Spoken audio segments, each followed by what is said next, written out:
And we're live.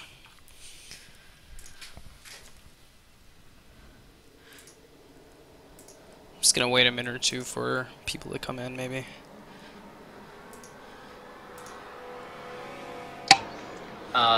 A lot of people are still raiding. Whatever. It's fine. There's so many games that we just can't, like, wait. Yeah, I agree. We shouldn't wait too long. Yeah, I'll just wait a minute or two, in case anyone else is filtering in. So what do you guys think of the webcam? Now you can see me in my purple room that wasn't my choice.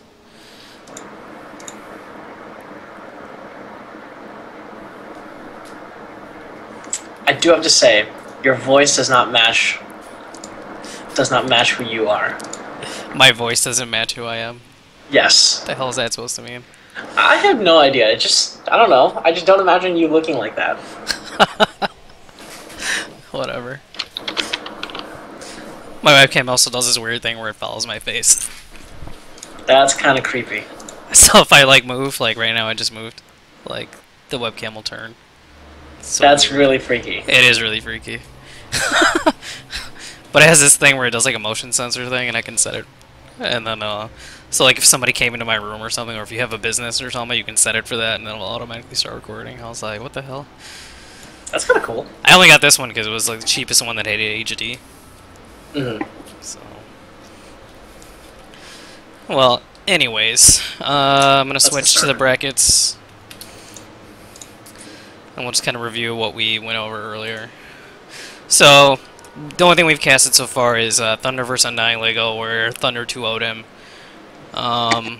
Interesting series in the sense that there was a lot of stuff that we just really didn't know what was going on. So, yeah, but, you know, Thunder ended up top, so... Then we had Zero vs. Kalian, which honestly was the battle of non-aggression, in my opinion. That's really what that whole series was to me. Do you agree? Yeah, it was just, let's sit around, let's hold hands. Oh, and now let's fight. So I think now we're going to head into Ark versus Arostin.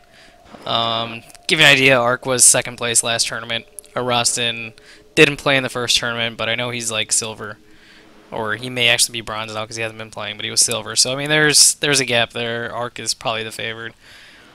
Which actually brings me up to the next thing, which you can go over the voting since more people have voted. But see, here's the thing in PvP. It's all about the opener. Like, if you don't execute the 4-gate, or, you know, if you don't expect the warp, the 4-gate, then you could easily lose to a bronze player. Because, I mean, bronze players, they're pretty much, all they do is just 4-gate. Well, here's a quick thing just about the voting thing. What it does is until I update the score, you guys can actually vote. So, if you guys want to, it's just...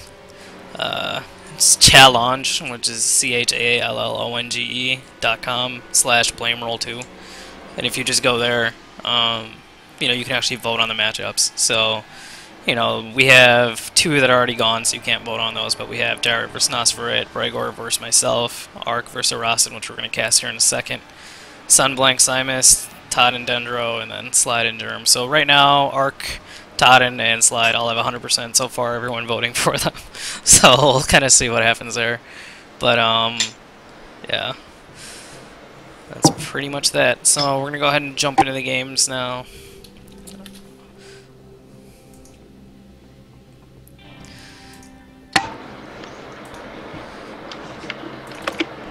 Alright, game's loading up. Okay. Make sure you're at the normal speed, not anything other than that. Like, it should be faster, because I don't know. Right, I'm at faster. Okay, yeah, I don't know how the hell you got so ahead of me last time. But anyway, 3, 2, 1, go.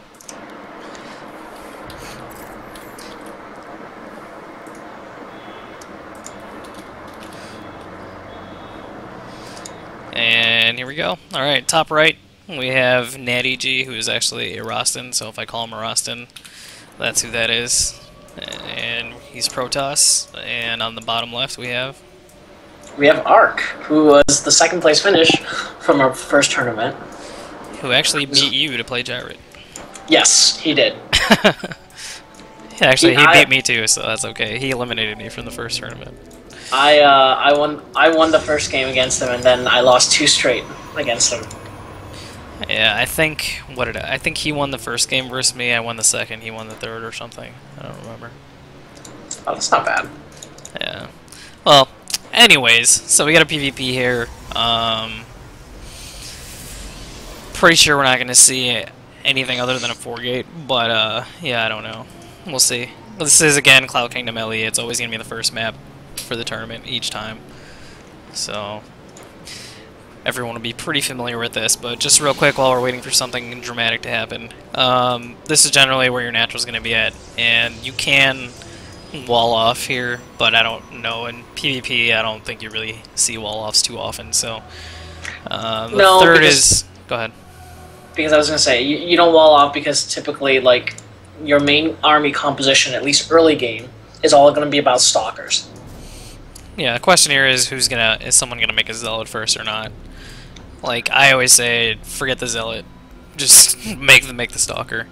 But you got destructible rocks right here, which, like, I mean, the only real thing that it's gonna have is for force fields. If somebody comes in like through the third pattern, then you know it's not really gonna matter. But right. So already we have quite a little bit of divergence in terms of their build order. Erasmus decides to go with an early forge, whereas I think Arc is pretty standard in terms of everything. Yeah, he's very, very standard so far for Protoss.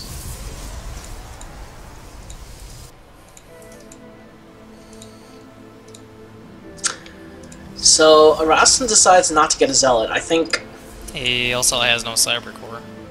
Right, I think that's going to hurt him in the end, because he's basically going to allow the probe to come in here. Well, here's the thing that I see. If Arc decides a 4-gate, he's going to be so behind on warp gate research. You know, that... I mean, really he needs to get a Cyber Core now. Instead he's dropping the cannon. I don't know. I'll say one thing. I know that Arasan likes to cannon rush me. So I don't know. Whenever I fight him, he likes to cannon rush me. Ah. I think he's just being defensive, though, from the looks of things. Yeah, but now he's behind one gate and warp gate's already started up. And also supply blocking himself. Not very good, but you know, again, much easier for us because we're out here not actually in the game. So I think this probe, yep, Arc just picked off the probe inside his base. Well, we're even on workers, so I mean that's not really a big deal right now. Now I'm wondering, you see this probe way off on the left? Is he gonna drop a Nexus over there? Look at his minerals. Yes, he is. Yeah. Bam. Looks like he's doing a ninja. Yep. Let's see now. Arc is probably gonna check. I don't know. I mean, Arc could possibly even look to drop a pylon over there for himself. Like, you never know. No, if you actually take a look at the Stalker's path, they're just set to, like, you know, take the Xel'Naga, see the third, and then come back. Yeah. Robo. Third so gate. It's going to be 3-gate Robo. Yeah.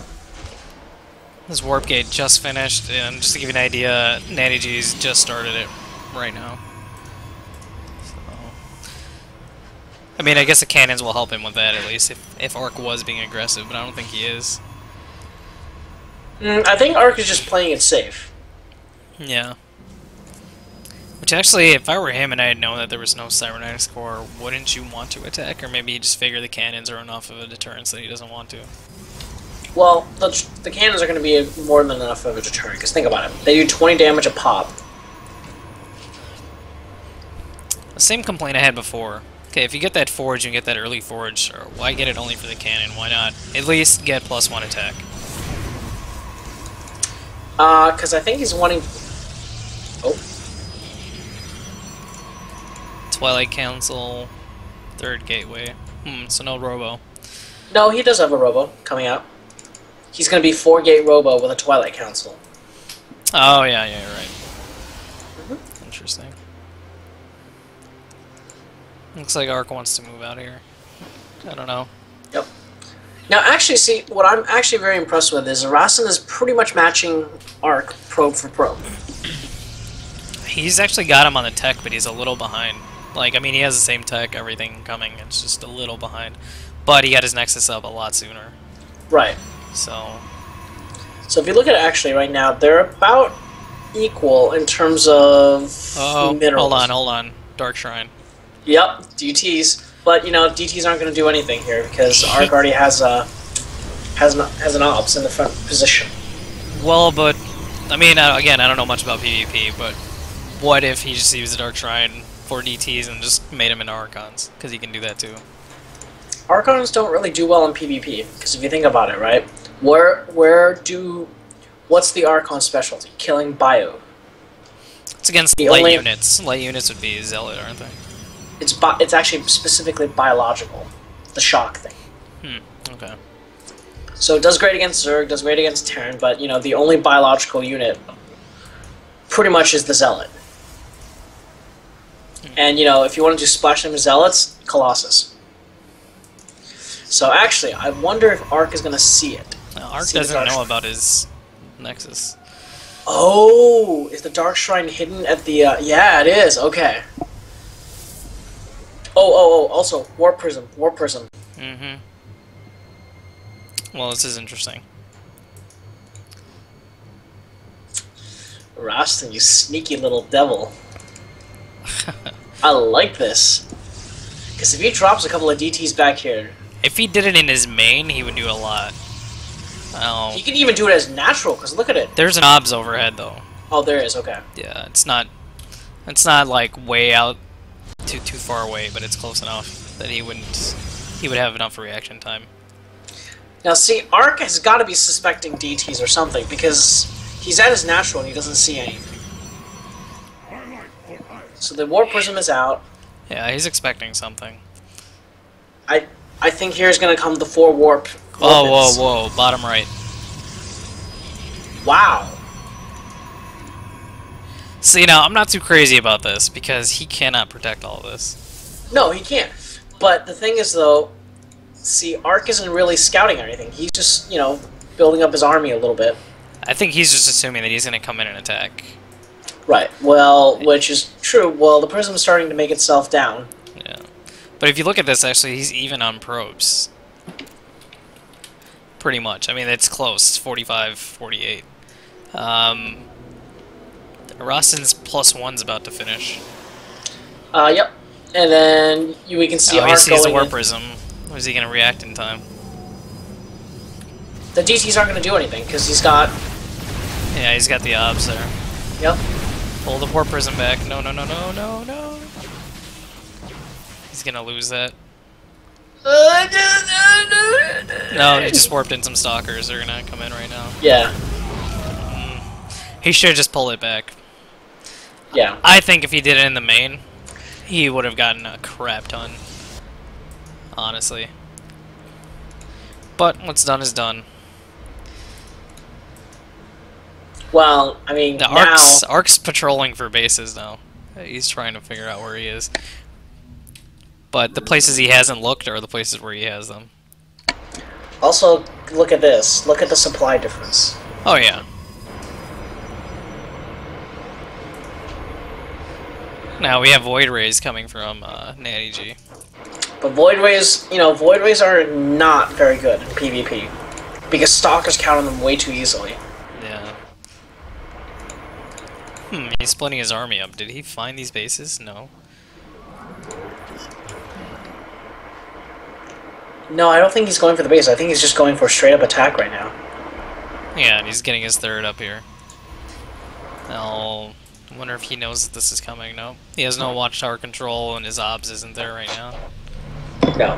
Rastin doesn't know what's going on. I mean, his Dark Templar attack kind of failed, and I don't know where he's going with right now, because he researched... Oh! Fleet Beacon. He doesn't... It's not going to be up in time to make any difference. And where are his units? He has no units. He has absolutely no army. His army supply is 26.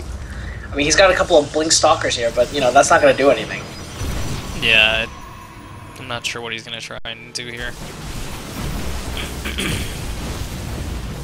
I mean, the Colossus will make short work of any cannons, so I mean, cannons are useless. Plus, he has so many units, he can literally A-move.